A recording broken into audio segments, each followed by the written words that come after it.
Bienvenidos a nuestro encuentro semanal como comunidad Huellas Vivas. Ahora estamos a la mano con la Academia de Líderes Católicos, que para mí es una gran alegría el hecho de poder coordinar la Academia de Líderes Católicos, que se convierte en un aliado de nuestra comunidad para todo lo que tiene que ver con la formación. Y vamos a seguir manteniendo estos encuentros que han sido tan provechosos, tan positivos. Y hemos empezado un nuevo evento formativo, tomando en cuenta la parte bíblica. Estamos todavía admitiendo a varias personas que están por allí. Le damos la bienvenida a Nani, que se incorpora. Gracias, Nani, por estar presente. Ya estamos grabando y estábamos indicando a Nani que la clase de ayer fue bastante provechosa. Duramos 2 horas para analizar el primer y segundo capítulo del Génesis. Hoy vamos a avanzar del 3, 4 y 5. Y les recomiendo que cuando tengan oportunidad escuchen la clase de ayer, que va a ser servir de contexto, de continuidad con lo que vamos a ver hoy. Ante todo, quería comentarles de que la lectura que estamos haciendo es en base a una pregunta, ¿no? Que es, ¿por qué, cuándo surgió el hombre, ¿no? ¿Por qué existe el hombre? ¿Por qué existe el ser humano? Eso lo hemos ahondado, sobre todo en el relato que comienza en el capítulo 2, versículo 4 del Génesis.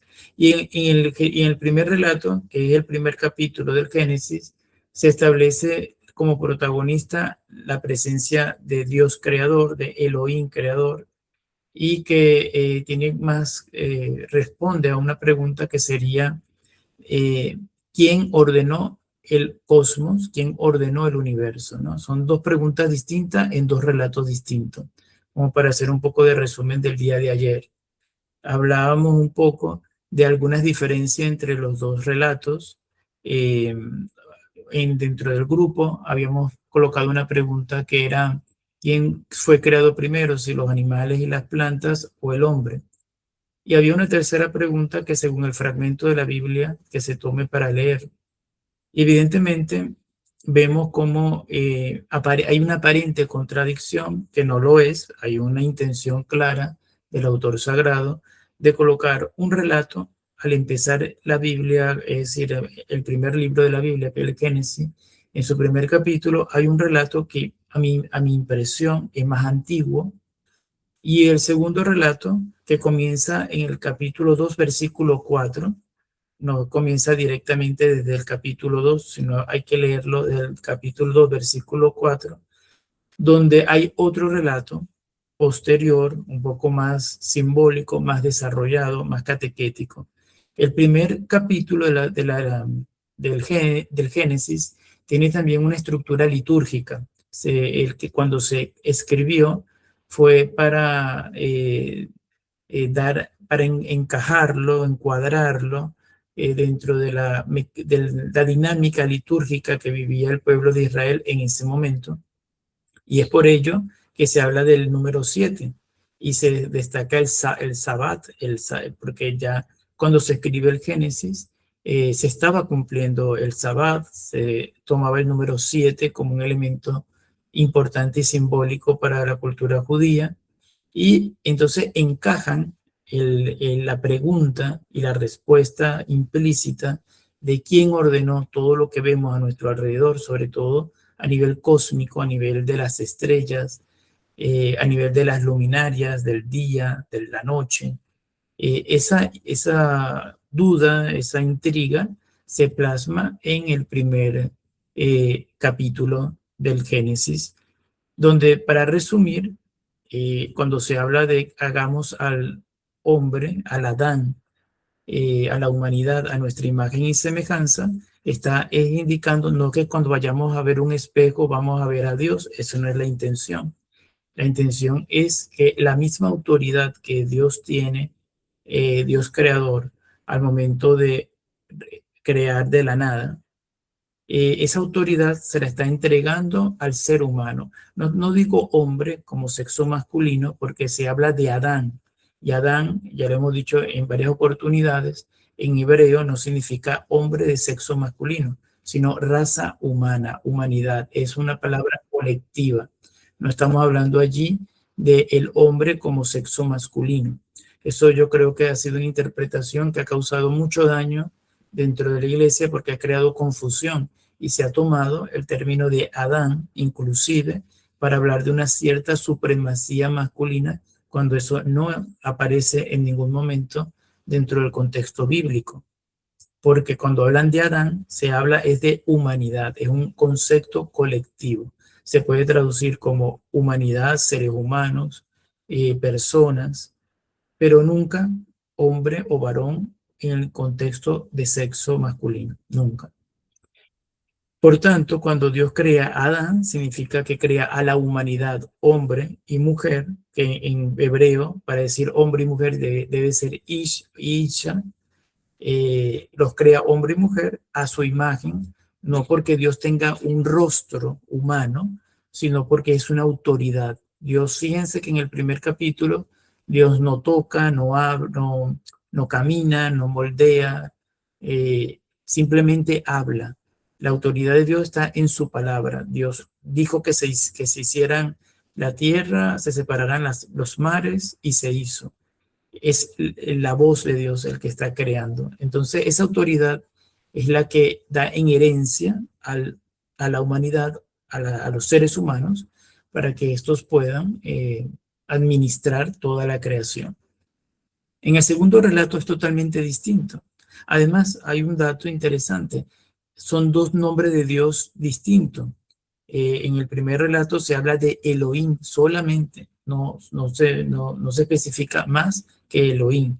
Y Elohim es una denominación de dioses, está en plural, pero en el contexto que está escrito se puede interpretar en singular. Pero la palabra Elohim, que es en plural, significa los distintos dioses que existían en el momento, que casi siempre eran a través de familias, de tribus, y en este caso estamos hablando del Dios de Israel, pero allí no identifican la palabra Yahvé en el primero, simplemente lo nombran Elohim. En el segundo relato, sí cambia el nombre de Dios, ya no es Elohim, sino el Yahvé Elohim o Elohim Yahvé. Ya es no solamente Elohim, sino colocan la palabra Yahvé, que el término Yahvé es impreciso, porque recordemos que eran simplemente 4 letras. Si actualmente le preguntamos a un judío cómo se llama el Dios de Yahvé para los cristianos, no van a quedarse confundidos, porque ellos hasta el sol de hoy tampoco le llaman Yahvé. Ellos simplemente hacen referencia a las 4 letras como un tetragramatón. El tetragramatón son las 4 letras hebreas que hacen representación del Dios de los hebreos. Nosotros somos los que nos hemos creado una especie de discusión sin sentido con los protestantes, que si es Yahvé, que si es Jehová. A la hora de la verdad no es ni Yahvé ni es Jehová, son simplemente 4 letras que fue posterior incluso a la muerte de Cristo. Yo creo que fue muy posterior cuando se le coloca, se le incorpora una serie de vocales al hebreo antiguo para poderlo pronunciar. Pero es que no está la intención de Dios que su nombre sea pronunciado. Es una manía de nosotros de querer forzar mencionar el nombre de Dios. Cuando Yahvé, como lo conocemos, se aparece a Moisés y Moisés le pregunta, si me preguntan el pueblo, ¿cómo es tu nombre? ¿Qué les digo? Y Yahvé justamente manifiesta, yo soy el que soy. Pero, ¿qué significa yo soy el que soy? Es como que intentando a entender, mira, yo soy el que soy, a ti no te importa saberlo. Es decir, ¿qué más da cómo me llamo yo? Yo soy el que soy. Aquí lo importante no es cómo yo me llamo, sino lo importante es que cumplan el decálogo que yo le estoy entregando. Pero esto lo asume muy bien el pensamiento hebreo porque no lo mencionan a Yahvé en ningún momento, sino que nombran sus adjetivos, como por ejemplo Elohim, que es Señor, o Adonai, que también significa Señor, o Shaddai, que significa Dios de las alturas, o Dios de las montañas.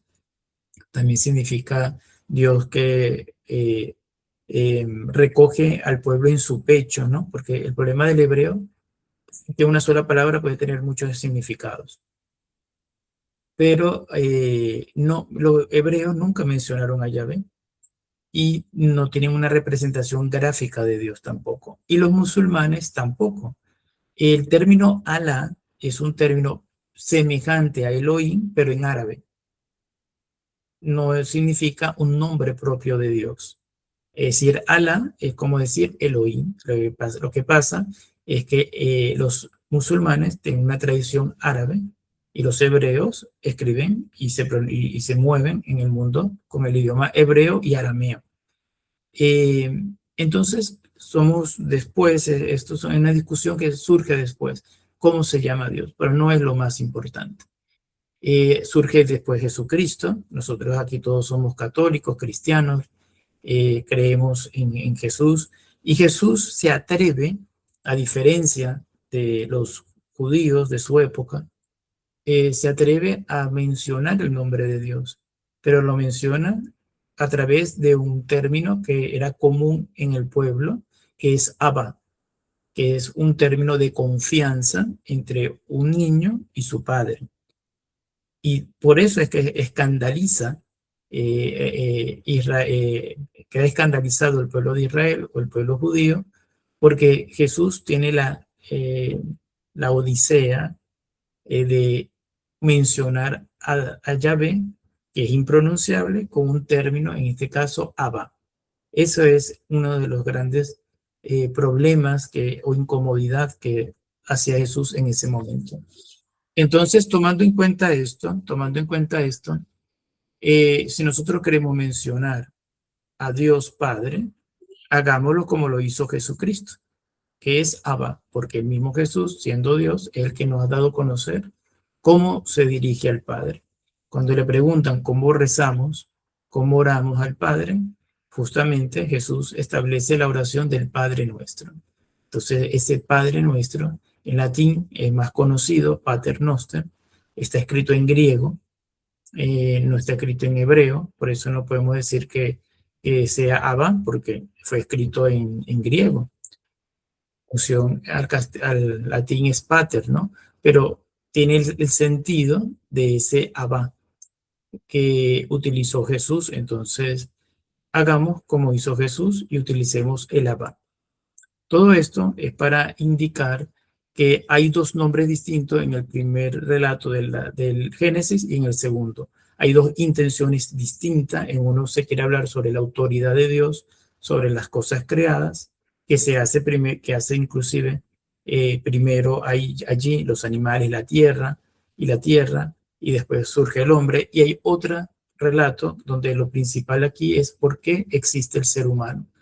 Y eso, para que lo puedan comprender más ampliamente, ya lo tienen grabado en el vídeo en el grupo y allí lo vamos a explicar.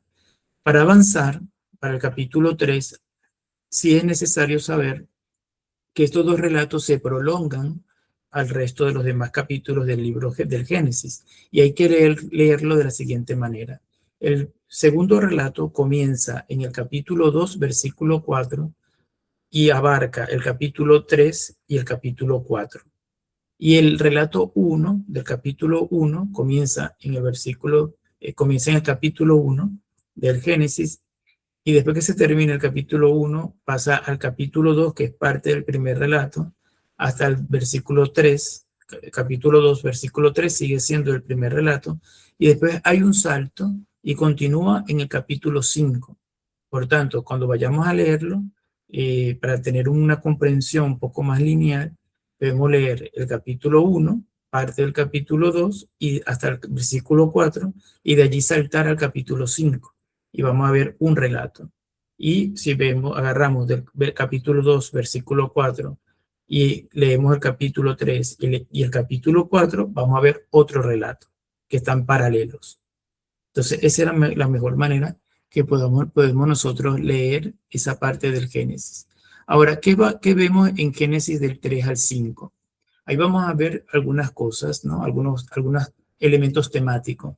Está primero la ruptura de la creación, el nacimiento de la violencia y la esperanza de la descendencia. Hay tres elementos: una ruptura, el nacimiento de la violencia humana y la esperanza ante la descendencia, que es ante los hijos, ante la multiplicación, y una esperanza de un mundo mejor, porque ya estamos hablando de que hay una ruptura previa y una violencia previa.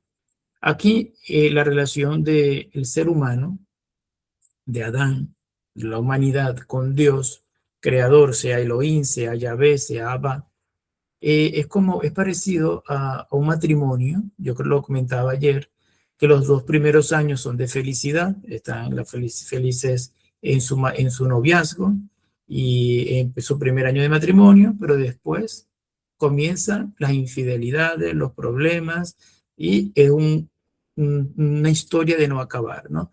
Que acabó de una manera tan cruenta como la muerte del mismo Dios en la cruz. Ustedes imagínense cómo ha sido ese matrimonio entre el pueblo escogido y su Dios, ¿no? Prácticamente ahí los primeros capítulos del Génesis nos hablan de un noviazgo de esa creación, pero inmediatamente vamos a darnos cuenta que tras la ruptura a través del pecado, lo podemos ver desde un ámbito cristiano, a través del pecado, en el ámbito judío hablan más que de pecado, hablan de la culpa. eh, Se mete, ¿no? Y por tanto allí comienza el gran problema del plan de salvación, de la historia de la salvación, que son estas cantidades de infidelidades de parte del hombre, y Dios, que busca de alguna manera establecer constantemente sus alianzas, sus pactos. Hay otro término, generalmente se habla de pactos, alianza. Bueno, ahí creo que hay otro, pero bueno, la mayoría que se utilizan son estos dos, teniendo una preferencia los católicos por alianza en vez de pacto. La palabra pacto lo utilizan más los protestantes. La palabra alianza es más atribuida a la, vamos a decir, a la teología católica. En la introducción podemos indicar que los capítulos 1 y 2 del Génesis hablan un poco de la bondad de la creación de Dios, pero ya en el 3 y en el 5, del 3 al 5, va describiéndose un progresivo deterioro, no de Dios, porque Dios no puede cambiar, Dios es Dios. Dios ni siquiera tiene principio, es totalmente eterno, cosa que no es nada más, ni siquiera los ángeles, ni siquiera el alma. Aquí es bueno aclarar que estamos hablando de la creación, que el alma no es eterna, porque ¿cuál es la definición de la eternidad? Es lo que no tiene ni principio ni fin. Y si el alma fue creada por Dios, entonces tiene un principio, un comienzo. Entonces no se puede decir que el alma es eterna, porque tiene un comienzo. Entonces se establece dentro de la teología que el alma es inmortal, porque tiene un principio, pero no tiene, hasta los momentos, la Iglesia ha mantenido de que no tiene un fin, ¿no? Por eso el alma es inmortal. Los ángeles, por ejemplo, es algo parecido. Los ángeles, no podemos decir, los ángeles viven en la eternidad. No es que se permite de alguna manera, pero se cuela, ¿no? Pero nosotros sí, que estamos estudiando y estamos formándonos, si le damos un poco de lógica, podemos decir, un ángel no es eterno, porque si partimos de que la eternidad es algo que no tiene ni principio ni fin, y los ángeles son creados por Dios, entonces no son eternos. Fueron creados y tienen un principio, entonces vamos a decir que los ángeles son inmortales. Tienen un principio, pero no tienen una prolongación durante el tiempo, prácticamente casi infinita, ¿no? Todo esto tenemos que tomarlo con mucha precisión quirúrgica, porque la semántica puede traicionarnos, ¿no? La parte de las palabras, pero yo creo que se puede hablar de infinitud sin correr riesgo de decir algo que no es, ¿no? Nosotros que estamos en el tiempo no somos ni eternos, ni estamos en un espacio temporal como donde deberían de estar los ángeles, porque fuimos creados con un cuerpo, de tanto así que nosotros somos cuerpo y somos alma al mismo tiempo. Hay una unidad intrínseca. Esa visión que hemos tenido de que el cuerpo se muere, el alma sale volando y se va al cielo, se va para el infierno, para el purgatorio, eso no tiene sentido, no tiene sentido. Porque si decimos que el alma, que el cuerpo es la forma del alma, no puede haber separación. Eso es lo que se llama estado ilefórmico. Y eso ya lo establece Aristóteles y lo profundiza teológicamente Santo Tomás de Aquino, ¿no? Lo que es la unión ilefórmica. Creo que, si no me equivoco, se pronuncia así, que es el hecho que se une el alma y el cuerpo en una unidad, en una sola cosa. Tanto así que lo que hace el cristianismo cuando habla de la resurrección del cuerpo es confirmar lo que está ocurriendo en el Génesis, porque el hombre, que en este caso es Adán, vamos a decirlo, la humanidad, no vamos a hablar de sexo masculino, cuando Adán es formado, es decir, la humanidad es formada del barro, y para darle vida, Dios les sopla y ese soplo hace que respire y al respirar comienza a vivir. Si nosotros nos preguntamos de qué fue hecho el ser humano, de barro, de tierra. Nosotros no somos hechos ni de polvo mágico, ni de polvo de los ángeles, ni del polvo divino del Espíritu Santo. Eso no. Nosotros fuimos, si nos vamos a lo que dice el Génesis, fuimos hechos del barro, de la tierra, del polvo. De manera tal que solamente, si es cierto que de la materia, que es el barro, Dios sopla. Pero ¿por qué? ¿Qué significa el soplo, el ruah en hebreo? Es simplemente vida. Dios sopla para que tengamos vida. Cuando nosotros lleguemos a morir, ¿de qué somos hechos nosotros? De tierra. Y por tanto, cuando morimos, lo que ocurre es que ese soplo de vida que Dios nos ha dado ya abandona el cuerpo y se vuelve a convertir ese cuerpo, por lo menos visualmente en ese momento para nosotros, en huesos, en un cuerpo inerte que a través de los tiempos se va a convertir en polvo y lo último que va a quedar son los huesos y aún así los huesos llegará a un tiempo en que también se podrán desintegrar, ¿no? Pero generalmente lo que permanece por muchos siglos son los huesos, ¿no? Por eso es que tenemos evidencias fósiles. Entonces, allí lo que estamos viendo es polvo y por eso los primeros hebreos, cuando intentaron explicar la vida, se dieron cuenta, mira, cuando llegamos a morir, lo que pasa es que el soplo que Dios nos ha dado se va y por tanto lo que queda es el polvo que Dios utilizó para darle forma al hombre. En este caso, recuerden, cuando digo hombre, es humanidad, la raza humana. Bien, entonces esto es para que lo tengamos un poco claro, porque tenemos muchas ideas que se nos han metido a través de los años y que no corresponden a la interpretación que está escrito en los libros hebreos. Vamos a continuar y vamos a ver que vamos ahora a entrar en lo que es el deterioro progresivo de la condición humana. Y nos encontramos ante la unidad literaria que está hecha de una manera extraordinaria, porque la narrativa hebrea es una de las mejores, no por casualidad, se mantiene todavía y se sigue leyendo y se sigue estudiando. Y la idea de estos capítulos, del 3 al 5, es para responder a algunas realidades que surgen dentro del mundo. La primera era, en el capítulo 1, por quién le dio orden a todos los astros del cielo. El segundo, ¿qué papel tiene el ser humano en el mundo? Y ya hay unas preguntas que se van a ir respondiendo en los siguientes capítulos, como por ejemplo, ¿por qué existe el sufrimiento? ¿Por qué trabajamos con fatiga? ¿Por qué existe la muerte? ¿Por qué los hermanos se matan entre sí? ¿Y por qué la violencia parece acompañar en todo momento a la historia humana? ¿Por qué desde del mismo momento que hay un hombre en la tierra, una mujer en la tierra, existe la violencia? Esto de la violencia no es algo nuevo, sino del mismo momento que el hombre y la mujer se desarrollaron evolutivamente en la tierra, lo primero que hicieron fue agarrar hierro, forjarlo, crear una espada y matarse entre sí. Eso fue lo que hizo el ser humano. Antes de, no solamente hizo armas para cazar, hizo armas para matarse entre ellos. Entonces, ¿por qué existe la violencia dentro de la historia humana?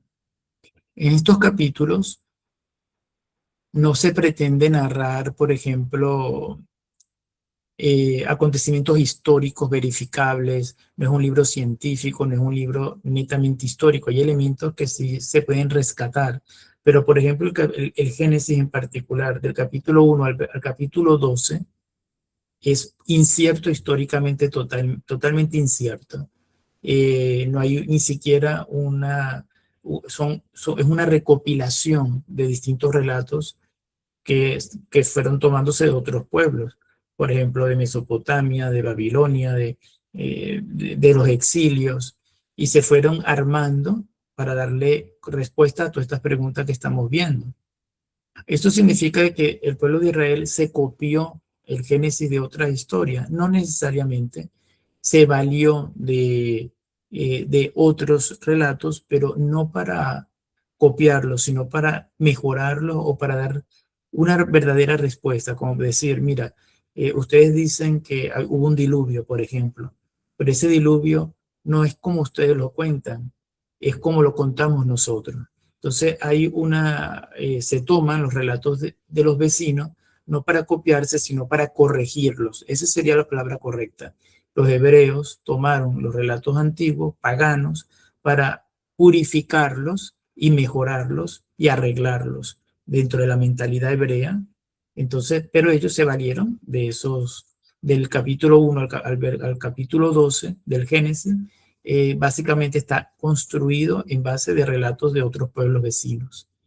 Y vamos a intentarlo hacer un esquema, ¿no? En el Génesis capítulo 3 vamos a encontrar lo que es la ruptura con Dios. En el Génesis capítulo 4 vamos a ver la ruptura entre los seres humanos. Y en el Génesis capítulo 5 es la ruptura con la vida misma. Son tres aspectos que vamos a intentar ahondar hoy de una manera, esperemos que no tan larga. Entramos en Génesis capítulo 3 y hablábamos de que vamos a encontrar allí lo que es la caída, la pérdida del Edén, ¿no? La pérdida de ese estado de placer. Cuando yo ayer indicaba que el término Edén no es un término físico, no es que queda en Irak, que queda en Ur, que queda en un sitio geográfico, no. De hecho, antes se pensaba que la palabra Edén significaba un jardín del este, como un punto cardinal, pero ya los exégetas más modernos dicen que más ya no se habla de un punto cardinal concreto, sino más bien de un estado de abundancia, de tranquilidad, de seguridad, de placer, todo junto. Entonces estaban como protegidos Dios los tenía protegidos. Ayer lo comentaba, una concepción un poco, a mí no me gusta mucho, pero sí algunos hebreos, algunos judíos hablan de una especie de granja, ¿no? Pasa que el término granja me parece como que si fuéramos ganado, ¿no? Pero se utiliza el término granja en algunos rabinos para decir que Dios, cuando hizo la raza humana, los protegió, los colocó en un sitio separado del resto de los animales y les dio lo que no le daba a los otros animales. Les dio comida, les dio seguridad. Éramos como un sitio, unos seres, unos animales un poco más avanzados y protegidos por Dios. Entonces, por eso estábamos como en una especie de granja dentro, aunque el término creo que no es el más justo, ¿no? El más preciso. Pero eso es lo que es el Edén. Anteriormente, cuando uno hablaba, cuando una persona se muere, va para el paraíso, va para el Edén. Cada vez se usa menos, pero la idea de ir al paraíso es volver a sentir ese estado primigenio de seguridad con Dios. No es que vamos a ir a un sitio donde va a haber palmeras, una gran laguna llena de animales exóticos. Eso es simplemente en la fantasía. Aquí lo importante es pensar que cuando vayamos a morir, vamos a ir a un sitio donde no vamos a tener ninguna necesidad porque vamos a estar protegidos por Dios como lo tuvimos o estuvimos en un primer momento, al momento de crearnos, ¿no? Aquí, ¿cómo se pierde el Edén y cómo surge la caída? Comienza a haber un personaje que es la serpiente, que en hebreo es Naas, es N-A-H-A-S, Naas. Y el relato comienza diciendo la serpiente, es decir, Naas, era astuta. La palabra Naas significa simplemente serpiente. Eso lo vemos en el capítulo 3, versículo 1, empezando el capítulo 3. Vemos como la simple serpiente se entiende y se agrega el término, un adjetivo, que es astucia. La serpiente era astuta.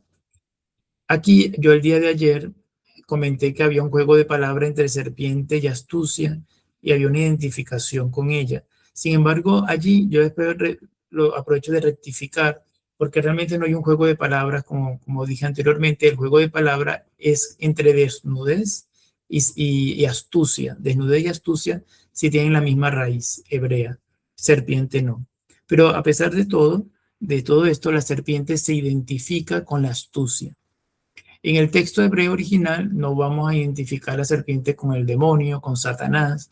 Eso no está en el pensamiento hebreo. Eso es una construcción, una interpretación que se hace ya dentro de las comunidades cristianas. Pero en el pensamiento hebreo, decir que la serpiente era Satanás no es cierto. La serpiente implica o significa es la astucia, aquel elemento que invita es como una especie de curiosidad, ¿no? Invita a ver más, ir más allá de lo que Dios me está proponiendo, ¿no? Es, es una especie de símbolo, ¿no? La serpiente se convierte en un símbolo para significar esa necesidad del ser humano de querer endiosarse, ¿no? De querer ir, de conocer más, de querer conocer incluso más de lo que Dios conoce, ¿no? Esa curiosidad es la que se puede relacionar con el término de serpiente. Por tanto, la interpretación satánica va a aparecer posteriormente. Dentro del Antiguo Testamento, en el libro de Sabiduría, en el capítulo 2, versículo 24, toma la serpiente como un elemento negativo, como un elemento diabólico, por decirlo de alguna manera. Pero el libro de Sabiduría es escrito en griego y entonces, claro, escapa del pensamiento hebreo. Ya entonces el libro de sabiduría, al estar escrito en griego, esta visión de los demonios, que después es más desarrollado y ampliado por el cristianismo. Pero un libro en hebreo, en el pensamiento hebreo, es muy difícil en el Antiguo Testamento hablar de Satanás como un elemento totalmente enemigo, contrario de Dios. Satanás en el pensamiento hebreo es como un ángel que tiene la función de fiscalizar, de trabajar para Dios, de ver quién se porta mal y quién se porta bien. Cuando aparece el Satanás en el caso de Job, allí Job, el demonio, lo que está indicándole a Yahvé, por decirlo de alguna manera, a Yahvé, a Elohim del Dios de Israel, le está diciendo, mira, vamos a ver si te está amando de verdad y no por interés. Entonces Dios le permite que le vaya quitando todo aquello que para cualquier ser humano es importante para ver hasta dónde llega esa fidelidad a Yahvé.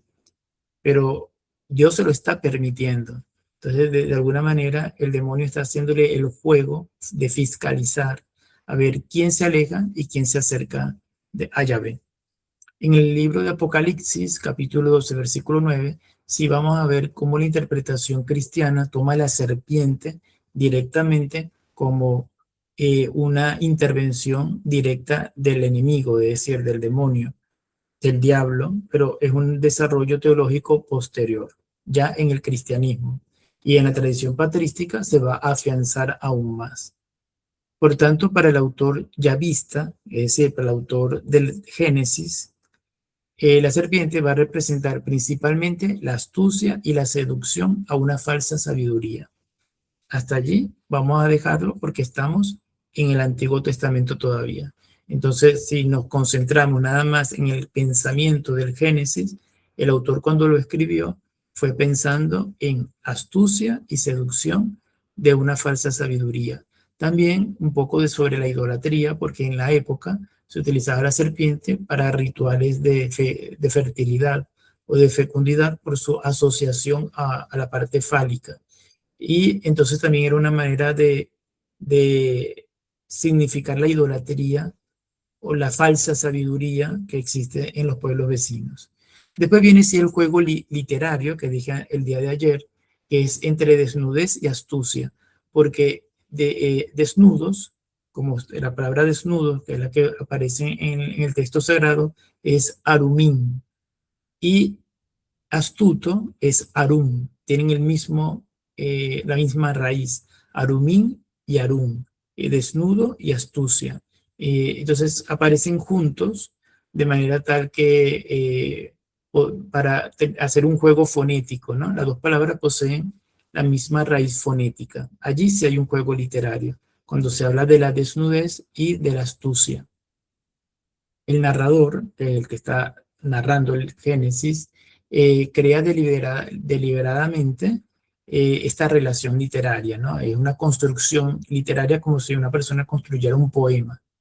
Y aquí relaciona la inocencia de la desnudez, que va a ser sustituida por la astucia de la serpiente.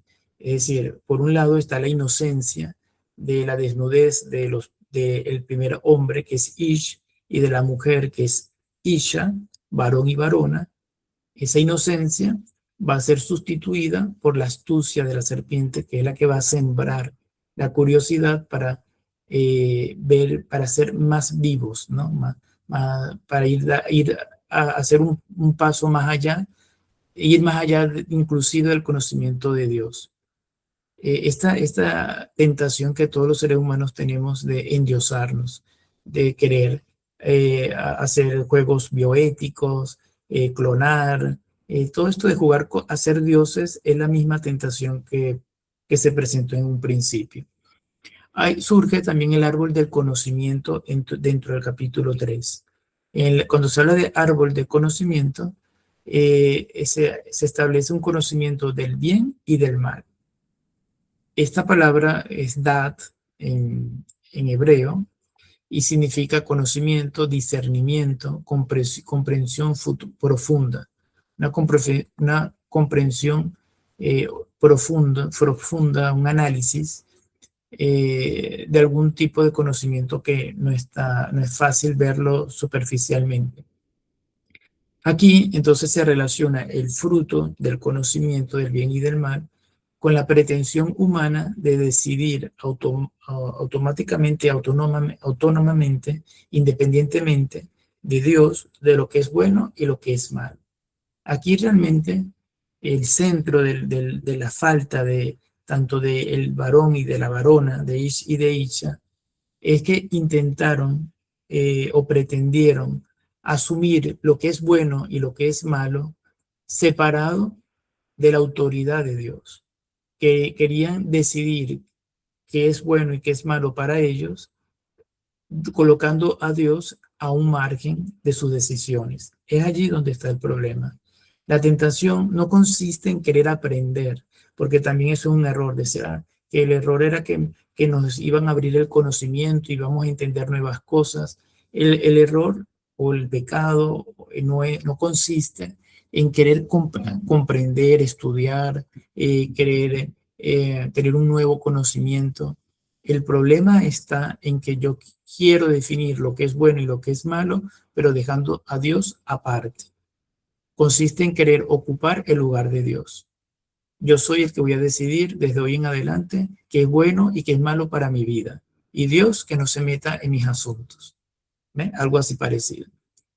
Hay un verbo que quería compartir que es el verbo de tomar. La mujer tomó, ¿no? Cuando dice que la mujer tomó, agarró, en este caso, el fruto del árbol prohibido, utilizan un verbo que aparece en el Génesis.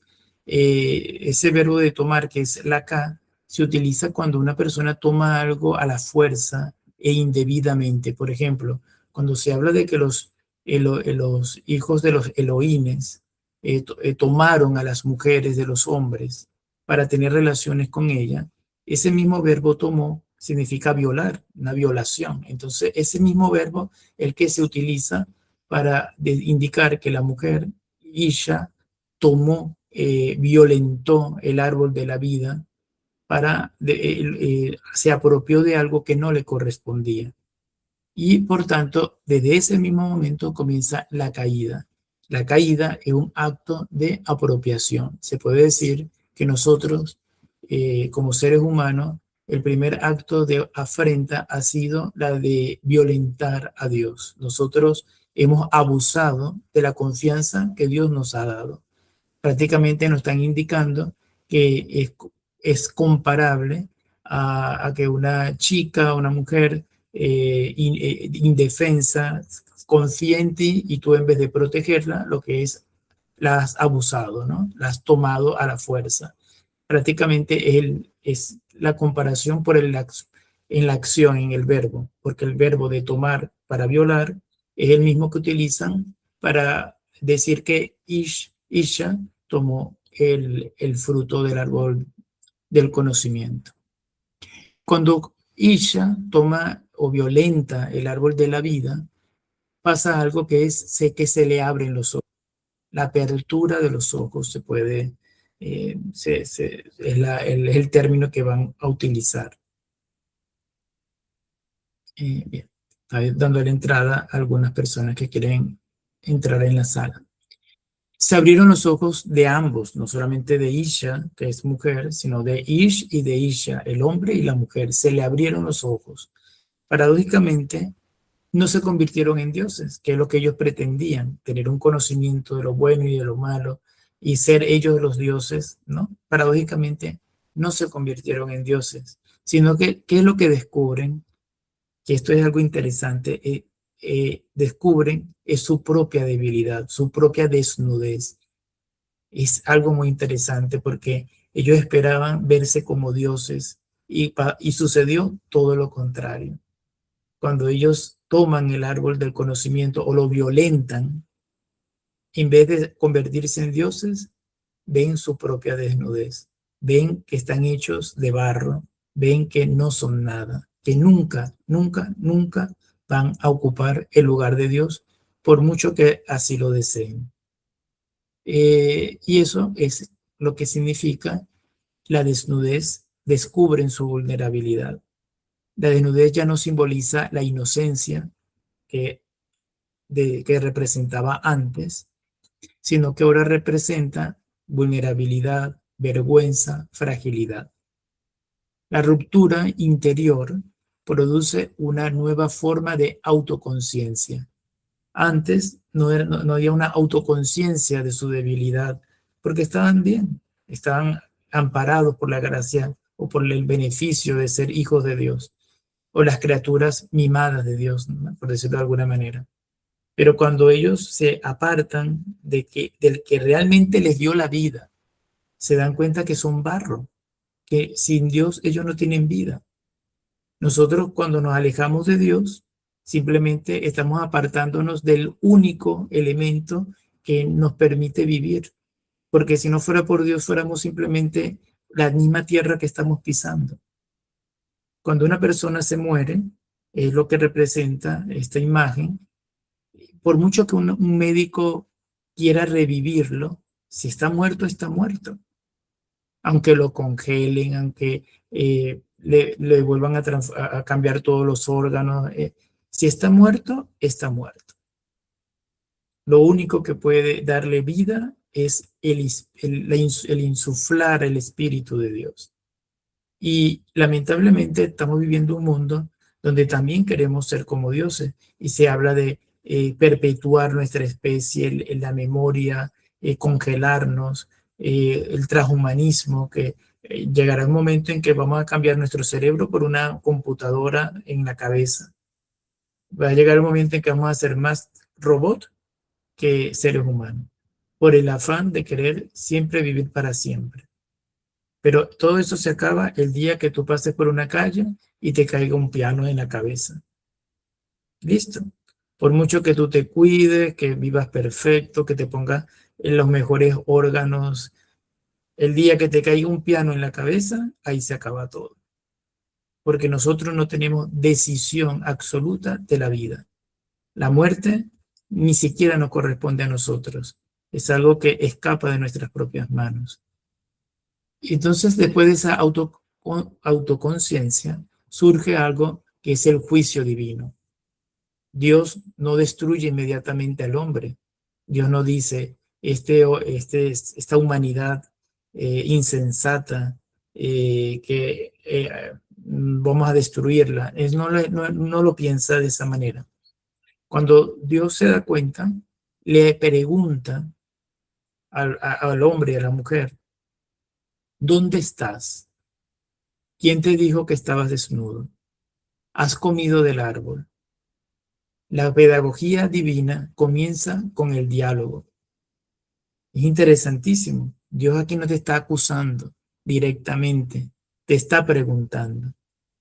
Cuando nosotros vayamos a morir y nos presentemos ante el juicio de Dios, Dios no va a molestarse con destruir nuestras almas. Simplemente va a dialogar con nosotros y nos va a preguntar las mismas preguntas. Nos va a decir, ¿dónde estuviste tú en tu vida? ¿Quién te dijo que estabas desnudo? Es decir, ¿cómo manejaste tu vulnerabilidad? ¿Has comido del árbol? Se puede decir, ¿cómo has aprovechado tu vida? ¿Cómo has aprovechado tus dones? Jesucristo nos lo ha dicho de una manera mucho más directa y mucho más clara. Tú veas cuando tú, me diste, cuando dice, al que tú me diste de comer, me vestiste, me visitaste cuando estaba enfermo. Es las mismas preguntas, las mismas preguntas. Y Dios no te va a decir, bueno, tú como eres malo te voy a destruir. Simplemente va a dialogar contigo. Y cada uno de nosotros va a tener que dar respuesta. Y entonces habrá alguno que dirá, pero ¿cuándo lo hicimos, Señor? Y entonces eso va a decir, cuando lo hiciste con alguno de aquellas personas necesitadas, con tu prójimo, cuando lo hiciste con aquellos que son marginados por la sociedad, me lo estuviste haciendo a mí. ¿Ven? Por eso yo estoy convencido que Dios no va a estar preguntándonos que ¿cuántas personas te acostaste? No sé, una serie de culpas que llevamos en la mente cuando no nos damos cuenta que todo es mucho más simple. Dios lo que nos quiere y lo que nos pide es que aprovechemos nuestros dones y nuestra vida para amar y ayudar a los que están a nuestro alrededor. ¿Cuántos rosarios hiciste? ¿Cuántas vírgenes cargaste en procesión? ¿Cuántos viacruces hiciste? ¿Tú crees que Dios se va a poner con eso? Dios va a preguntarte, me diste de comer, me visitaste en la cárcel, me vestiste. ¿Ve? Nosotros nos complicamos mucho con cosas que ni siquiera aparecen en la Biblia. Entonces vamos ahora a seguir avanzando y aparece el Edén nuevamente, que ya hemos explicado qué significa la palabra Edén, pero en este caso aparece para expulsarnos del Edén. Simboliza la pérdida de la armonía original, como cuando una persona uno tiene un hijo una hija y comienza a portarse mal, no quiere trabajar, no quiere estudiar, no quiere hacer nada, llega un momento en que uno le dice, mira, hasta aquí llegamos, ya yo no puedo más contigo, agarra tus cosas y te vas y te haces tu vida porque ya yo no puedo más con esta situación.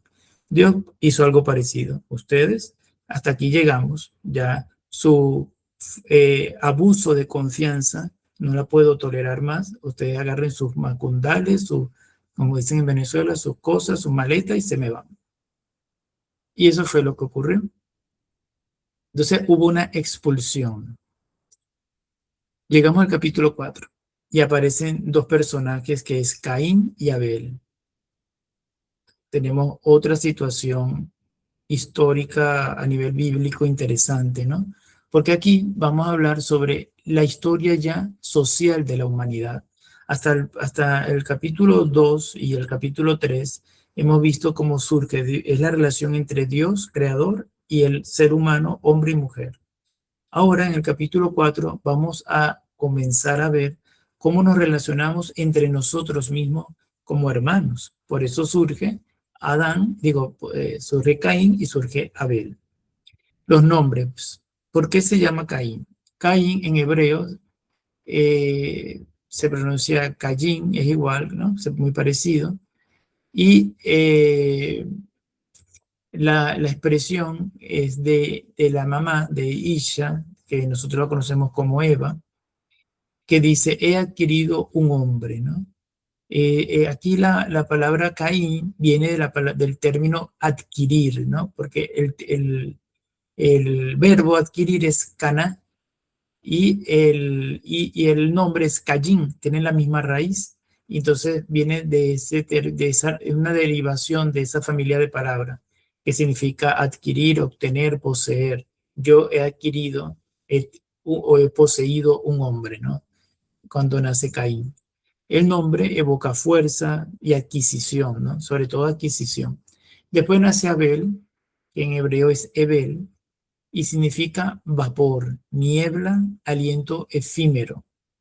Entonces aquí es el término Abel se utiliza también, por ejemplo, en Eclesiastés, cuando habla de todo es vanidad vanidad de vanidades. Ese término vanidad de vanidades es la misma expresión del término Abel, como queriendo decir todo es pasajero.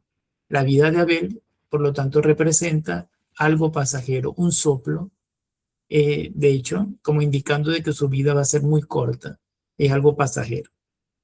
Vienen las ofrendas, recordemos que es muy típico recordar a Abel y a Caín ofreciendo sus ofrendas a Yahvé. Caín ofrece frutos de la tierra porque trabajaba la tierra. Abel ofrece los primogénitos del rebaño. El texto nunca afirma que Dios rechace la agricultura. El problema aquí no era lo que estaban ofreciendo, sino la actitud interior de cada uno, cómo la estaban ofreciendo.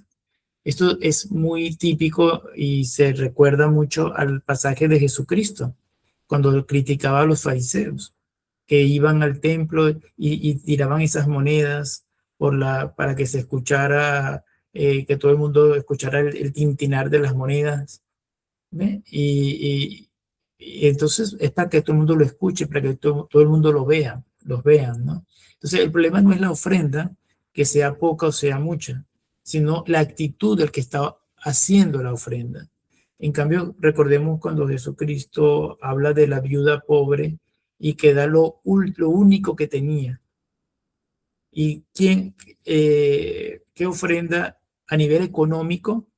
Los fariseos daban mucho más dinero que esa pobre viuda, que daría lo único que tenía y seguramente no era mucho. Pero a los ojos de Dios no importaba lo grande o la cantidad que estás dando, sino la actitud de tu corazón, cómo lo estás dando, cómo estás dispuesto tú en darlo. Por eso es que bueno recordar cuando esa frase que uno dice comúnmente, si lo vas a dar de mala gana, es mejor que no lo des. ¿Ve? Eso mismo Dios nos lo dice a cada uno de nosotros. Si tú me vas a dar a mí una ofrenda simplemente para que todo el mundo te vea y te alabe, es mejor que no me des nada. ¿Eh? Si tú vas a ayunar nada más para que todo el mundo te vea que hay, que mira qué bueno es el que ayuna, más que todo el mundo, es mejor que no ayunes, porque estás perdiendo tu ofrenda. ¿Eh? Aquí ese problema la actitud personal. Sí es interesante, no voy a ahondar ahora porque me falta investigar un poco más. El tema para los hebreos era muy importante lo de la grasa, ¿no? La grasa animal, porque ya en la concepción hebrea, entregar los primogénitos era un ritual propio de los vecinos, ¿no? La cultura cananea y fenicia era muy típico sacrificar no solamente los primogénitos de los cabritos, sino incluso de los propios hijos. Sabemos que el pueblo Yahvé particularmente no estaba a gusto con ese ritual y no quería que le ofrendaran hijos. De hecho, por eso le pide a Abraham que no mate a Isaac, quien no quiere sacrificio de sus primogénitos, pero sí el de los animales, ¿no? Hay una relación directa entre Yahvé y la grasa de los animales, ¿no? Yo todavía me faltaría investigar, pero hay casi que una obsesión con el hecho de quemar, ofrendar animales. Todavía tendría que investigar un poco más de dónde viene ese deseo, ¿no? De estar quemando a los animales. Y justamente Abel lo que hace es eso, ofrece las entrañas de un animal. Para la época también era en las culturas paganas, sí es cierto que había cierta fascinación con ofrendar el hígado de los animales, no sé, es una cuestión cultural del momento, ¿no? Y de hecho, cuando tú querías pedirle algo a un dios, en este caso pagano, o saber si te iba a ir bien o te iba a ir mal, una de las cosas que hacía quemar las vísceras de un animal y la víscera preferida era el hígado, ¿no? No sé, es una cosa cultural de ese momento. Aquí la palabra hebrea, cuando habla de ofrenda, es mina, y mina significa tributo inclusive, ¿no? No solamente es ofrenda o don, sino que se traduce como tributo y así va a pasar al pueblo hebreo, al pueblo de Leví. Ese término de tributo que le dan a Yahvé se le va a entregar después al templo. Por eso cuando Jesucristo nace, por ejemplo, y lo van a presentar al templo, tiene que presentarlo con un tributo. ¿Cuál fue el tributo que le dieron que María y José presentaron? Creo que eran unos pichones de paloma, ¿no? Según la cantidad de dinero de cada persona, unos compraban unas palomas, otros comprarían una cabra, dependiendo de la situación económica que tengan. Pero surge esa idea del tributo a la tribu de Leví, porque es la tribu sacrificial, es la tribu sacerdotal. Entonces ya aquí se cuela, ¿no? Este sistema sacrificial levítico. El primer pecado social es primero está la caída que había roto la relación con Dios. Pero ahora vamos a hablar del primer pecado social. Hablamos del pecado contra Dios, pero hay un pecado también contra los hermanos. Por tanto, ahora lo que se va a romper es la relación fraterna. Caín va a matar, ¿no? Utiliza el término de mató en pasado, lo mató. Es el primer asesinato de la Biblia. Y es interesante que el primer asesinato de la Biblia sea entre hermanos, ¿no? Y no es contra un vecino, contra alguien que vino a hacerme un daño para protegerme, o porque tenía hambre y maté para robar, ¿no? La Biblia implica que el primer sacrificio, el primer asesinato, es entre hermanos de una misma familia. Dice, y aquí entonces entra la pregunta. La violencia nace dentro de la familia humana. Aquí el concepto de violencia o de asesinato surge dentro de la misma familia, como dando a entrever que la primera educación que se tiene que dar para respetar, para tener un respeto a la sociedad, tiene que surgir dentro de la misma familia. Si dentro de la familia no hay respeto, si dentro de la familia hay asesinato, ¿qué se esperará con el vecino? Entonces, todos los problemas sociales parten de un problema familiar. Y la pregunta de Yahvé siempre a mí me ha cuestionado, siempre, porque yo me he puesto a meditar y tú sabes lo fuerte que debe ser que Dios te pregunte a ti, ¿dónde está tu hermano? Es una pregunta de responsabilidad tan grande. Imagínense ustedes cuando que Dios le pregunte en este momento a cada uno de ustedes, uno de nosotros, ¿dónde está tu hermano? Es decir, cada uno de nosotros somos responsables de nuestro hermano y Dios nos va a pedir cuenta por eso. Dios nos va a decir, ¿dónde está tu hermano? ¿Y qué le puede responder Caín cuando sabe que él mismo es el que lo asesinó? Imagínense ustedes que Dios le pregunte a los políticos, por ejemplo, ¿dónde está tu hermano? ¿Dónde está tu hermano que está enfermo en un hospital? ¿Dónde está tu hermano que está preso? ¿Dónde está tu hermano que quiere estudiar en una universidad? Y que ese mismo político sea el que los haya asesinado porque por corrupción y robo no haya insumos suficientes en un hospital, no hayan presos inocentemente, no puedan tener una educación porque se roban el dinero destinado para las universidades. Eso es lo que nos va a preguntar Dios. Fíjense por dónde van las cosas. Y esto no lo estoy inventando yo, es lo que está en la Biblia. Nosotros a veces, como le dije anteriormente, nos perdemos en que Dios nos va a preguntar cosas que nos inventamos. Dios nos va a preguntar, ¿es esto lo que está en la palabra de Dios? ¿Dónde está tu hermano? Eso es lo que a Dios le interesa, no le interesa otras cosas. Le interesa es qué estamos haciendo nosotros por nosotros, por las personas que están a nuestro alrededor. Y esta pregunta de Dios cambia todo, ¿no? Esta pregunta, ¿dónde estás? En Génesis capítulo 4, entonces se habla ¿dónde está tu hermano? Y toda la ética bíblica posterior nace de esta pregunta. Es decir, después todo lo posterior va a surgir, todos los acontecimientos posteriores surgen a partir de esta pregunta. ¿Dónde está tu hermano? La sangre de Abel es otro elemento que va a aparecer. La palabra dam es sangre. Y la sangre posee una dimensión sagrada y además que una sangre derramada. Esa sangre derramada grita. La injusticia tiene voz delante de Dios. Esto también es algo que impresiona. Recordemos el capítulo 1 del Génesis, Dios habló con autoridad y las cosas se hicieron. Ese mismo decir, ese mismo poder de la palabra, la tiene la sangre derramada del inocente.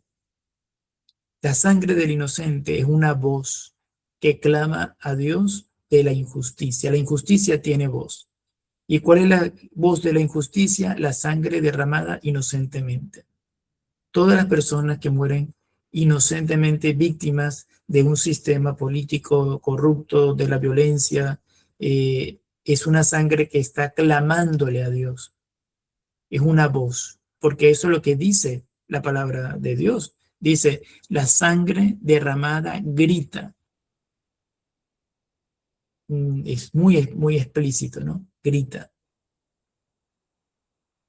La marca de Caín. También aparece después esta famosa marca de Caín. Marca en hebreo es ot, ot y ten, ot. Esto puede traducirse como signo, señal, marca. El texto nunca explica en qué consistía, tampoco dice dónde está la marca, que si en la frente, dice que está en un lugar visible para que las personas pudieran verla, ¿no? El texto, pero no ahonda el texto bíblico en la marca. Durante siglos surgieron muchas especulaciones. Sin embargo, el objetivo del signo es claro, no castigar, proteger. La marca impide la venganza ilimitada. Incluso el homicida de su propio hermano, tiene derecho a mantener su vida, tiene derecho a tener misericordia de Dios. Esto también es impresionante, ¿no? A mí me impresiona. La venganza no puede ser ilimitada. ¿Qué es lo que está sucediendo con Jerusalén, con Israel y el pueblo de Palestina, por ejemplo? Ellos están actuando en defensa de lo que de Hezbollah, que entró y asesinaron a varios familiares de judíos y además mataron a varias jóvenes, a varias personas dentro del concierto. Ellos van a vengar esa muerte, pero esa venganza ha sido prácticamente ilimitada porque ellos están buscando el exterminio total de todo el pueblo palestino. Es lo mismo que está ocurriendo aquí en el texto bíblico. Es Dios, no, a pesar de que hay una muerte que clama, hay una injusticia que clama, que es la sangre de Abel, coloca una marca a Caín para que la venganza no sea ilimitada. Es decir, hay que tener un respeto hasta para el peor asesino. Interesante, ¿no? Llegamos a Génesis capítulo 5. En el capítulo 5 ya viene la genealogía de Adán, de la humanidad, ¿no? Este capítulo suele parecer menos interesante, pero posee una enorme importancia teológica. Aquí pareciera que hay una ruptura de todo lo que estamos diciendo anteriormente, pero es porque lo que les comentaba, porque el Génesis 5 conecta es con el capítulo primero del Génesis y se habla de la palabra muerte. Nuevamente aparece el término muerte y cuando se dice, por ejemplo, eh, se dice que Adán engendra a Seth, en este sentido es la genealogía, pero yo tenía anotado dentro del esquema una parte de muerte, vamos a ver por qué. Hay una expresión, cuando comienza el capítulo, dice y murió, hablando de la parte de genealógica, ¿no? Que se establece la muerte dentro de las genealogías. Aparte de que las personas mueren, también hay una imagen y semejanza que se mantiene, eh, que es donde viene esta unión, ¿no? Del primer capítulo del Génesis, y se dice que Adán engendra entonces a Set, a su imagen y semejanza, es decir, lo mismo que hacía Yahvé con respecto a la humanidad, Adán lo está haciendo con sus propios hijos. Entonces se dice que Adán engendra a Set a su imagen y semejanza. La expresión recuerda todo a Génesis 1, por eso le digo, hay que conectarse ahora mismo al primer capítulo del Génesis.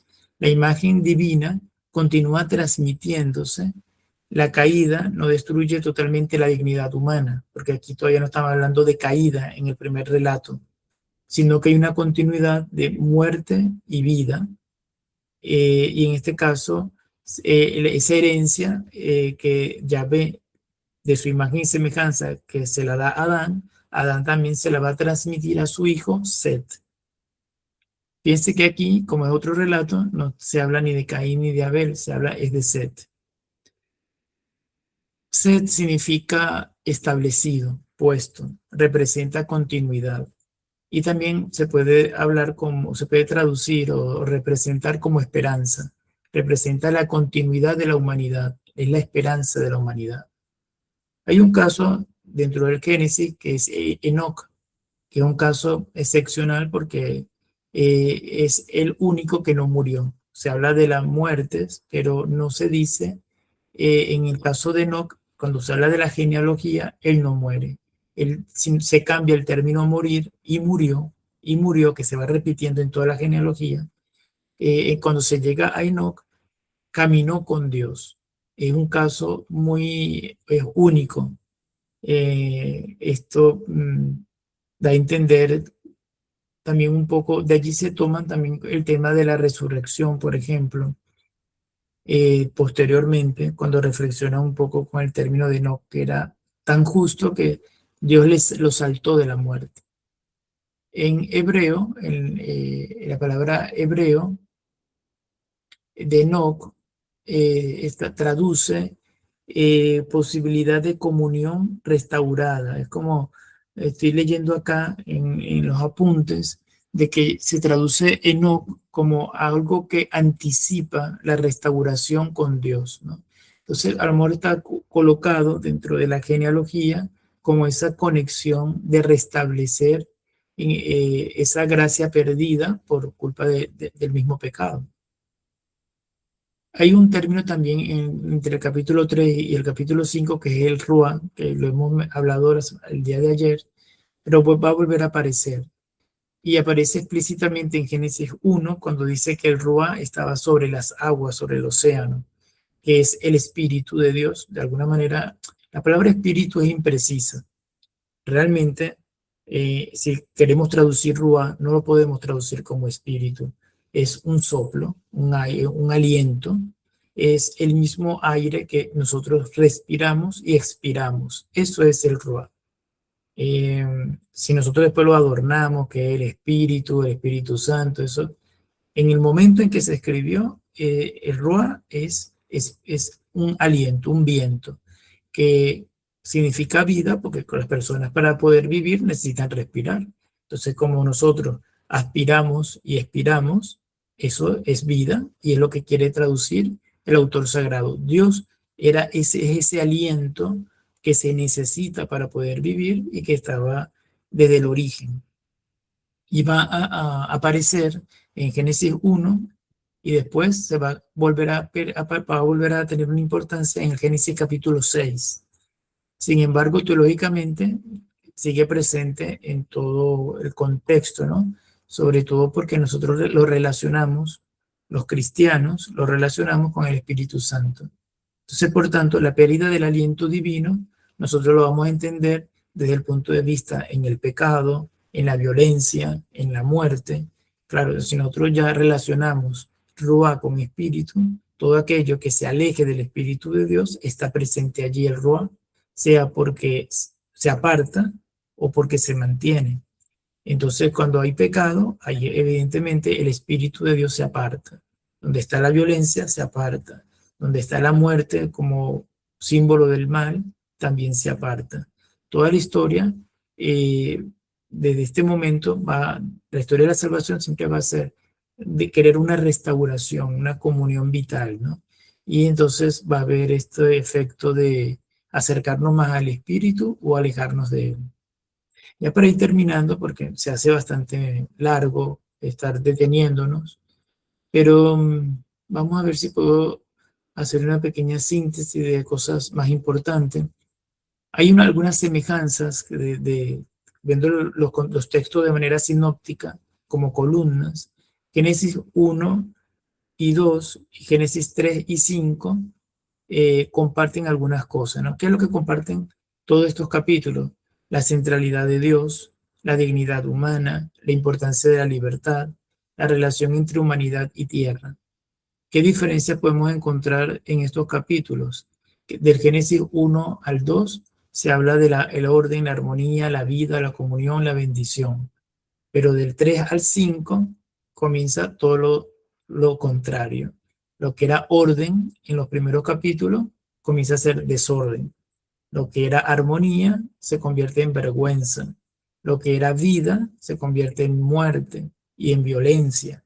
Lo que era comunión es exilio, por ejemplo. Lo que es bendición es exilio en el Génesis del 3 al 5. Entonces vemos, por eso que se habla de un deterioro progresivo de la humanidad.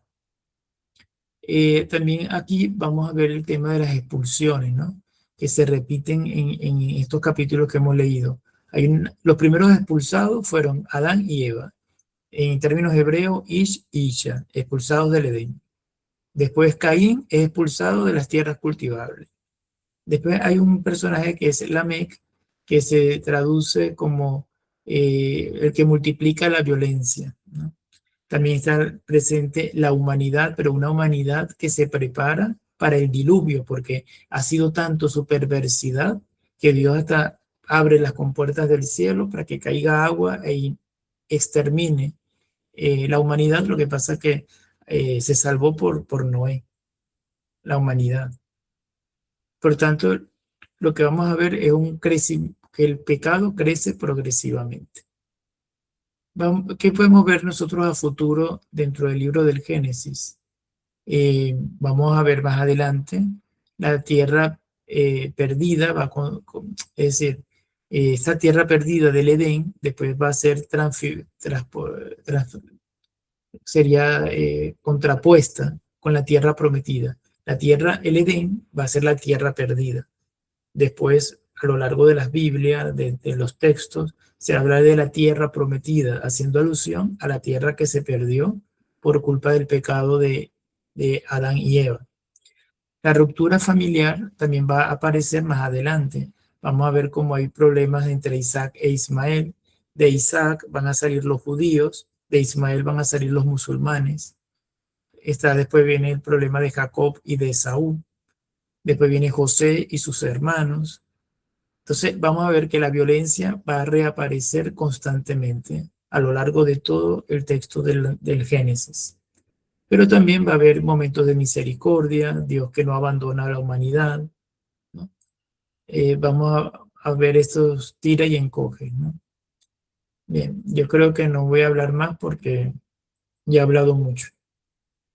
Si tienen alguna pregunta o quieren compartir, así yo me callo y los escucho a ustedes. ¿Qué les ha parecido?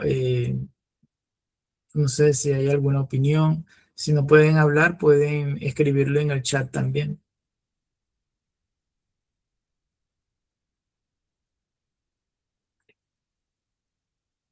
Espero que se haya podido entender. Te escuchamos, Walter.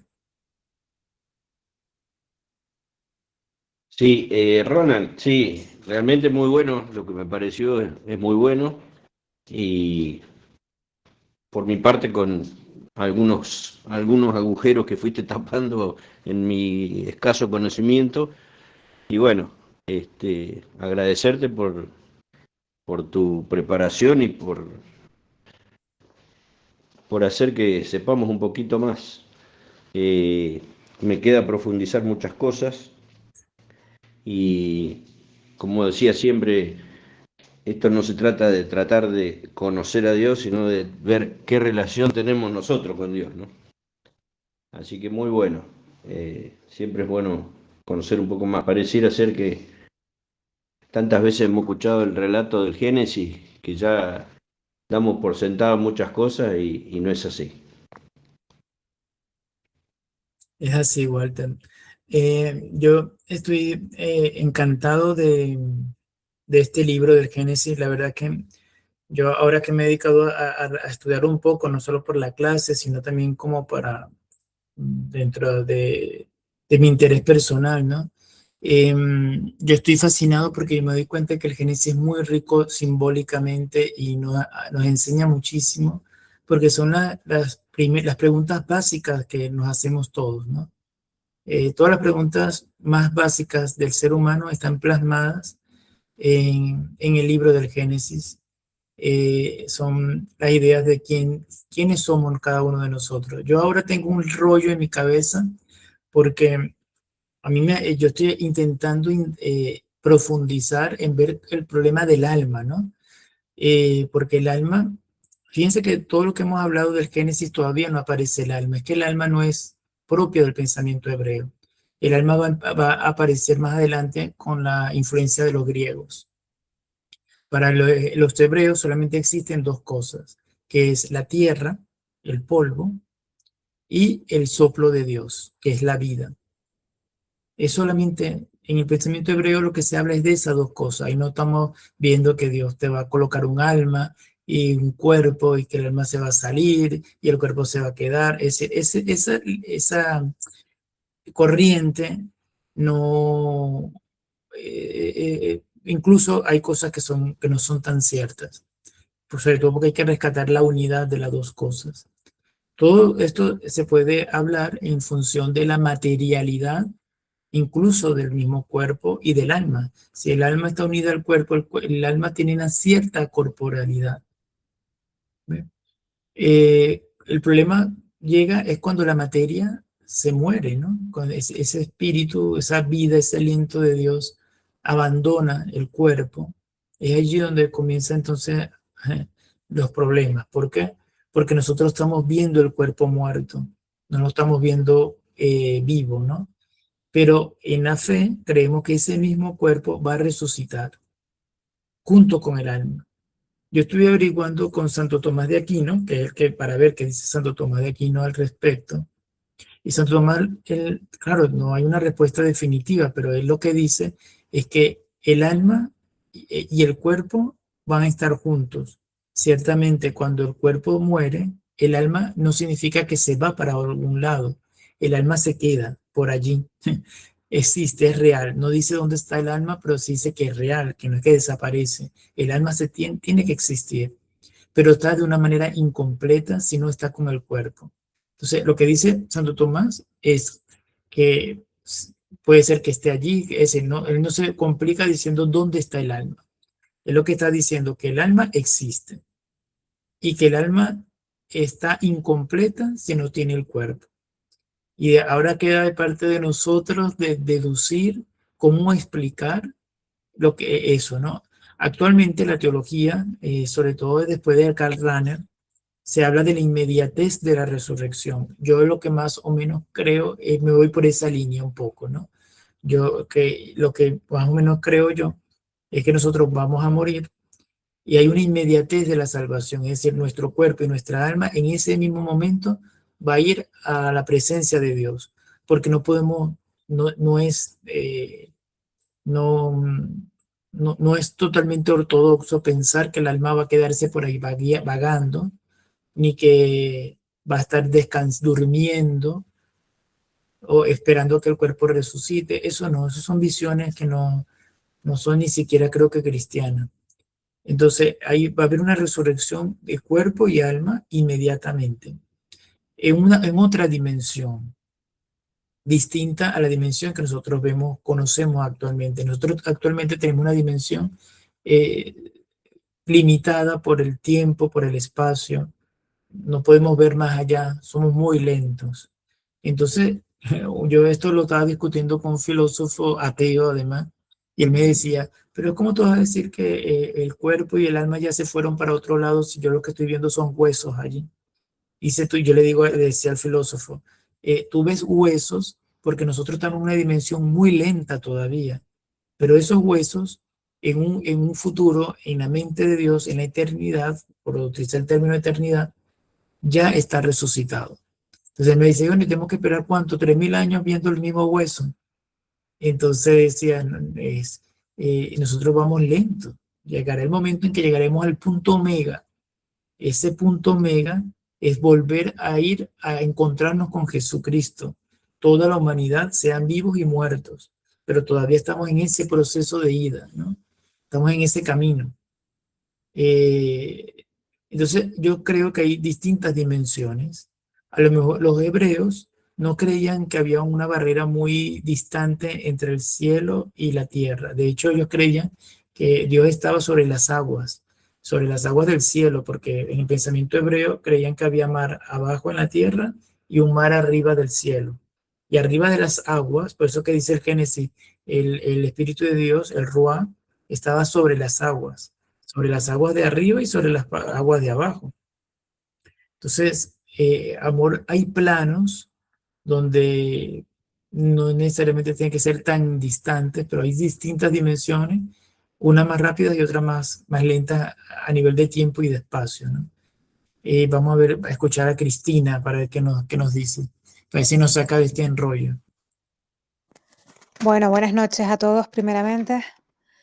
Ronald, aquí estoy escuchando atentamente, pese a la diferencia horaria, pero que sepas que castigada como una niña chica no estoy, ¿eh? Estoy aquí atentamente. Gracias, gracias por No, estar presente.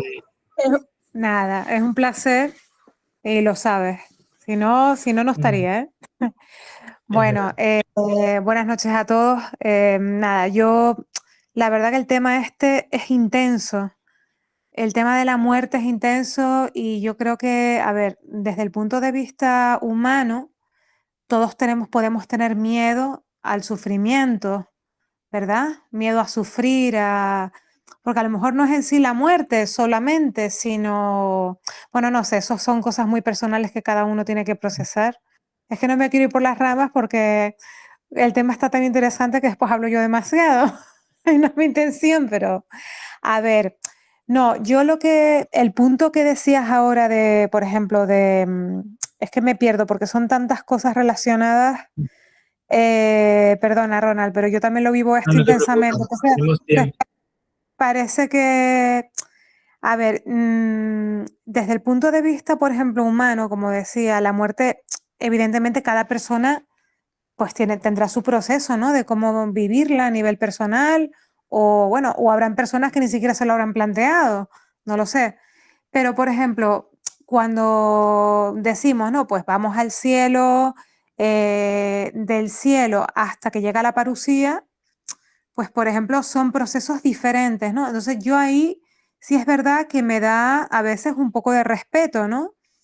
Y hasta de miedo, no me importa decirlo, miedo en algunas cosas, en otras no, porque sé que quiero estar con el Señor, o sea que no tengo en ese sentido miedo, pero sí miedo a lo que no sé, a lo que no conozco, a esas ansias de saber que tengo desde que era adolescente, que siempre me le preguntaba a todo por qué, por qué, por qué, por qué, ¿no? Y mi tío me decía, Cristina, ¿por qué me preguntas a todo por qué? Yo ya la vena filosófica ya la tenía ya muy adentro y preguntaba todo por qué, ¿no? Entonces, hasta que yo llegué, digo, claro, y todavía, a pesar de que ya pasé la adolescencia hace mucho tiempo, hay cosas que me sigo preguntando, ¿no? En algunos momentos, digo, vamos a ver, digo, si nos morimos, ¿no? Hay un tránsito, el que sea conveniente, y luego, claro, supongamos, ¿no? Las personas que queremos ir al cielo, claro, yo me pregunto, ¿cuánto tiempo vamos a estar en el purgatorio? Eso es una pregunta que yo me hago muchas veces a nivel personal. Luego me hago otra pregunta, por ejemplo, del cielo, ¿cuánto tiempo vamos a esperar? Claro, porque esto no es como sentarnos en un banco a comernos unas pipas y a esperar que Dios nos rescate para llevarnos a la parusía, ¿no? Porque decir, bueno, esto es, discúlpeme la ironía, pero lo digo un poco así para quitarle un poco de hierro al asunto, ¿no? No sé si me entiendes, Ronald, lo que te quiero preguntar. Sí, sí, sí, el tema del tiempo es muy complejo porque yo, yo le he dado un ejemplo, Cristina, en otras oportunidades con respecto a lo de las estrellas, que nosotros vemos en el cielo la luz de las estrellas, pero estamos viendo una estrella que ya no existe, porque muchas de ellas ya están muertas, pero por la inmensa distancia, nosotros todavía vemos la luz, estamos viendo algo que ya dejó de existir. Entonces es algo parecido, creo yo, que cuando lleguemos al momento de la muerte, vamos a ver un proceso de cadavérico que a nuestros ojos está sucediendo en este momento, pero a los ojos de Dios y del mundo espiritual, ya esa alma y ese cuerpo están resucitados, ¿no? Hay, Cristina, un minuto para compartir un mensaje que me ha escrito en el chat Sí, sí, para, sí, no hay para que no problema. se me pase. Y Victoria hace una referencia de una cita bíblica que es interesante, que es la de Eclesiástico 12:7, que es, y el espíritu vuelva a Dios que lo dio. Porque aquí es interesante para vernos que los hebreos no se complicaban, porque ellos lo que decían es que el cuerpo muere, el espíritu, ese soplo que hace que las personas respiren, se va hacia Dios y el cuerpo se queda inerte, ¿no? Eh, ellos no se complicaban mucho porque ellos no creen, ellos en el pensamiento judío la resurrección tampoco era una teología desarrollada, ¿no? Muchos de la época, en la época de Jesús no creían en la resurrección porque no es algo desarrollado para el pueblo judío. Eh, para el cristianismo, sí, porque para el cristianismo tienen la evidencia de que Jesús resucitó, pero es algo novedoso para el pensamiento hebreo. En ese momento en que se escribió el eclesiástico, el momento del Génesis, solamente lo que a ellos les interesaban saber era que el espíritu, el aire, la vida se le fue, pero regresó a Dios, el mismo soplo que Dios dio para que tuviera vida, muere y el cuerpo regresa a la tierra, que es de lo que está hecho, y el espíritu del soplo de Dios regresa a Dios, ¿no? Y después se va construyendo, va evolucionando esa parte escatológica, ¿no? Hasta lo que creemos ahora, ¿no? Y con respecto a la de la distancia, con esto termino, también estos días estaba leyendo algo que yo siempre hablo de las estrellas, que veo las estrellas y está la luz, y esa luz ya no existe porque el ser que la está produciendo ya está extinta, ya está muerta. Pero es que estaba leyendo en estos días, en un artículo, que si nosotros estuviéramos en las Pléyades, en ese conjunto de estrellas que se llaman las Pléyades, estuviéramos allí y viéramos a la Tierra, por la distancia que nos separa, nosotros estuviéramos viendo aquí a la Tierra, no nos estuviéramos viendo nosotros, que estamos en el futuro para ellos, sino hay 500 años de diferencia. Quiere decir que ellos estuvieran viendo cuando Colón estuviera apenas llegando al nuevo continente que después será América. No existiéramos cada uno de nosotros.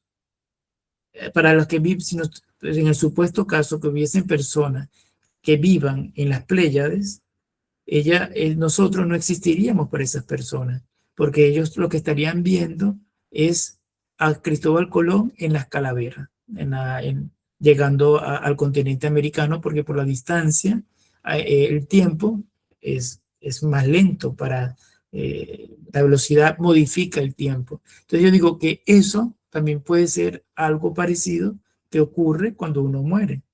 Es tan abismal la distancia entre una dimensión y otra que nosotros estamos viendo a personas difuntas en un cementerio, pero eso a lo mejor en otro plano ya no existe, sino que ya está resucitado por la misma distancia que nos separa una dimensión de otra, ¿no? Y todo esto, hay personas incluso teólogos que han intentado sustentar esta teoría. Habría que diseñar un curso nada más para que podamos hablar sobre esto, ¿no? Sobre el problema del alma, porque esto trae mucha cola. Hay personas que creen que el alma puede morir inclusive. Hay otras personas que dicen que el alma es inmortal, otros que es mortal. Yo, por lo que dice Santo Tomás de Aquino, rescata la inmortalidad del alma. Pero hay personas que incluso dicen que el alma es como que el sustento del intelecto, y entonces cuando se muere nuestro intelecto ya el alma deja de tener sentido. Bueno, hay muchas variantes, hay cuestión de investigar y después ponerlas en común para ver. Yo estoy intentando sacar un curso para estudiar nada más lo que es el alma, ¿no? ¿De dónde surge el alma? Porque como les digo, en el pensamiento hebreo ni siquiera existe ese término. El alma es psique en griego y surge desde la filosofía griega, y de hecho Santo Tomás de Aquino nunca cita el alma desde la parte bíblica, cita a Aristóteles, que es el filósofo griego que habla del alma. Entonces es interesante indagar el tema del alma, es interesante. Creo que va a ser más fácil que indagar otros temas. Otro tema que a mí me rompe la cabeza es, por ejemplo, lo de la Santísima Trinidad. Estos días estuve en una conferencia, pero con personas ateas, y es más duro porque nosotros como creyentes creemos y echamos para adelante. Pero con el tema, se me enfrascaron estos ateos con el tema de Jesucristo, que si era Dios o era hombre. Entonces yo le digo, es 100% Dios y 100% hombre, pero en el razonamiento lógico, tú no puedes ser 100% una cosa y 100% otra. Eres 90% una cosa y 10% otra. Entonces, ¿cómo explicarle que Jesucristo era 100% hombre y 100% Dios, ¿no?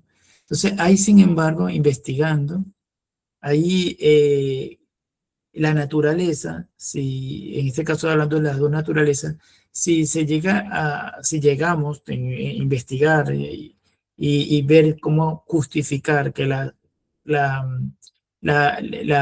naturaleza es algo cualitativo, como por ejemplo que no ocupa espacio y no es algo material, se pudiera hablar que sí pueden sustentarse las dos cosas. La parte humana sería como el 100% material y la parte divina como algo cualitativo 100%, que sí pudieran convivir en una sola persona. Pero claro, eso lo tendríamos que pensar un poco mejor, pero hay cosas que la razón todavía nos queda corta. Y claro, cuando uno comienza a hablar con estas personas que son ateas, se te agarran de allí para entonces querer tener una explicación lógica a todo, ¿no? Entonces comienza con el tema de que Jesucristo cuando hizo un milagro era hombre o era Dios. Y uno era Dios, pero también era hombre. ¿Sí? Pero eso, dentro de la lógica humana, todavía a muchos les cuesta comprenderlo. Bien, yo creo que lo tenemos que dejar hasta aquí y continuamos después vamos a hablar un poco más del Génesis, vamos a seguir con los capítulos del Génesis, a ver hasta dónde llegamos. Yo creo que me gustaría llegar por lo menos hasta el 12, porque es donde hay más problemas. Después del 12 ya viene Abraham y la cosa se vuelve un poco más histórica. Pero de todos estos elementos simbólicos y de relatos de otras culturas, es del 1 al 12 y es interesante verlas, porque todo tiene un carácter simbólico muy, muy rico, es muy valioso el carácter simbólico que tiene. Entonces vamos a intentar llegar hasta el capítulo 12 y vamos a ir preparando el tema del alma, ¿no? Ahí ustedes también pueden ir investigando dónde va el alma después que una persona se muere, ¿no? Vamos a ver después qué opiniones tienen ustedes. Bien, muchas gracias por su tiempo. Disculpen si he hablado más de la cuenta el día de hoy y gracias por aguantarme y estar aquí. Y la verdad que yo estoy muy contento. Estos son temas que a mí me emocionan mucho y me emociona mucho más saber que ustedes están aquí conmigo compartiendo estos temas, que es muy difícil compartirlo, como les digo. Yo en mi ámbito de trabajo intento hablarlo y me salen con estos temas que quieren que todo sea muy lógico, ¿no? Entonces, hablarlo con personas que también tienen fe es para mí un alivio. Entonces, hay que seguir avanzando hasta donde Dios nos lo permita. Bueno, muchas gracias. Voy a dejar de grabar. Gracias, Ronald. Que descansen. Buenas noches, descansa, hijo. Sí. El invencible, que todo, yo no sé a qué hora que se acuesta. Chao, profe.